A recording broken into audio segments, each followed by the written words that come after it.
بسم اللہ الرحمن الرحیم۔ السلام علیکم ورحمۃ اللہ وبرکاتہ۔ بچوں، آج ہم اسلامیہ جماعت 11ویں اس کا باب دوم آخرت پر ایمان، اس کا ہم نے لیکچر نمبر 1 اور لیکچر نمبر 2 دونوں پڑھ لیے تھے۔ آج کے لیکچر میں ہم اس کی مشق حل کریں گے۔ تو کتاب کا صفحہ نمبر آپ نکال لیں 36، اور یہاں پر جو ہے سب سے پہلے ہم MCQs حل کریں گے۔ پہلا MCQs ہے انسانوں کے اعمال کا وزن کیا جائے گا میزان پر، پل صراط پر۔ کون سا جواب ہے جی؟ میزان پر، ٹھیک ہے۔ اس کے بعد دنیا کی زندگی کی مثال ہے، ٹھیک ہے، عارضی ہے، آپشن ہے دال۔ اور برزخی زندگی کا مرحلہ ختم ہوتا ہے سور پھونکنے پر، تو یہ آپشن ہے دال۔ اور اسی طرح MCQ جو نمبر 4 ہے، قیامت کے دن نبی صلی اللہ علیہ وسلم کی سفارش پر شروع ہوگا تو حساب و کتاب کا عمل شروع ہوگا، آپشن ہے بے۔ اور عقیدہ آخرت پر ایمان رکھنے والا شخص نظر رکھتا ہے۔ یہاں صاحب کتاب نے 2 آپشن دیے ہیں، نمبر 1 اخروی نتائج پر، دوسرا حساب و کتاب پر۔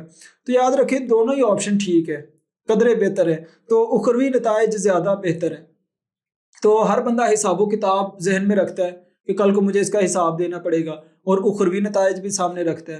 تو یہ دونوں آپشن جو ہے وہ مترادفات میں، تو آپ اخروی نتائج کر لیں، میرے خیال سے یہ زیادہ بہتر ہے۔ اس کے بعد پھر ہم مختصر جواب دیکھتے ہیں، مختصر سوالات۔ تو پہلا سوال کیا ہے؟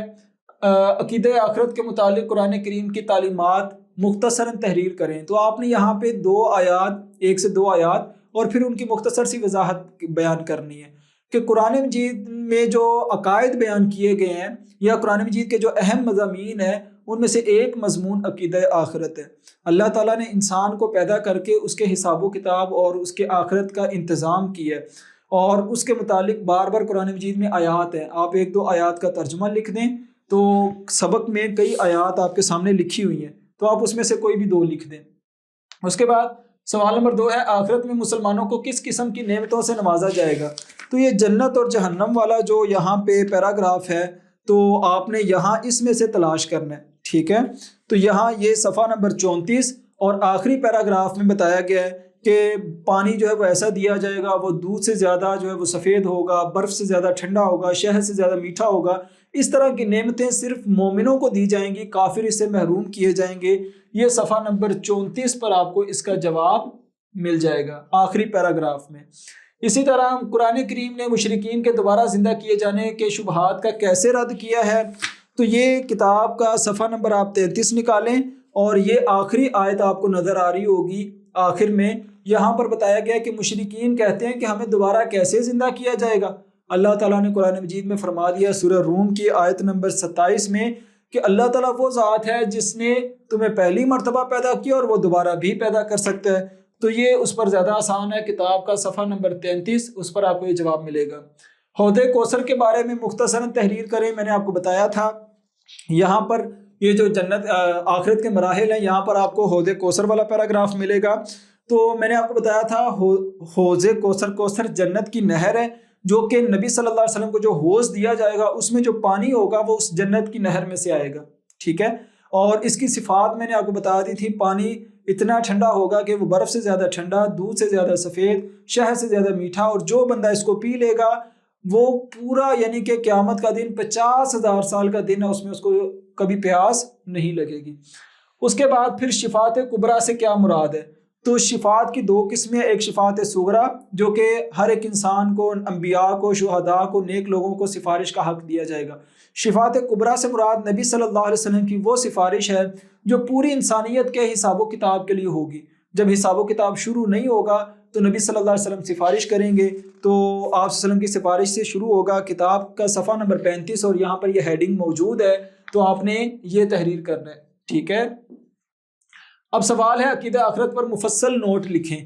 تو اس کی میں آپ کو ہیڈنگز بنا دیتا ہوں، آپ نے کیا کرنا ہے کہ انہی ہیڈنگز پر جو ہے وہ اس کو لے کر آنا ہے، لکھنا ہے۔ سب سے پہلے معنی مفہوم،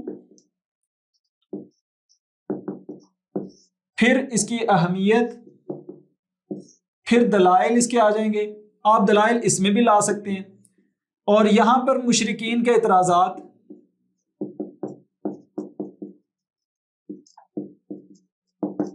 اور یہاں پر آ جائیں گے جواب جو اللہ نے قرآن میں دیے ہیں، آپ عقلی اور نقلی دونوں، اور اسی طرح آخرت کے مراحل،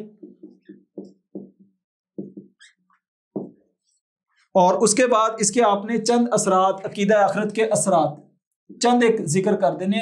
تو یہ آپ کا تفصیلی نوٹ اس طرح پورا ہوگا، یہ ہیڈنگز آپ نے ذہن میں رکھنی ہے۔ تو بچوں کتاب کا باب دوم کا جو سبق ہے ایمانیات والا، اس میں آخری جو سبق تھا وہ عقیدہ آخرت تھا۔ یہاں پر یہ ہمارا ایمانیات والا پورشن مکمل ہوتا ہے۔ اس کے بعد ہم اگلے لیکچر میں عبادات والا سبق پڑھیں گے، اور اس کا پہلا سبق فلسفہ نماز ہے، اس کا آغاز کریں گے۔ آپ اپنا خیال رکھیں۔ اللہ حافظ۔ السلام علیکم ورحمۃ اللہ وبرکاتہ۔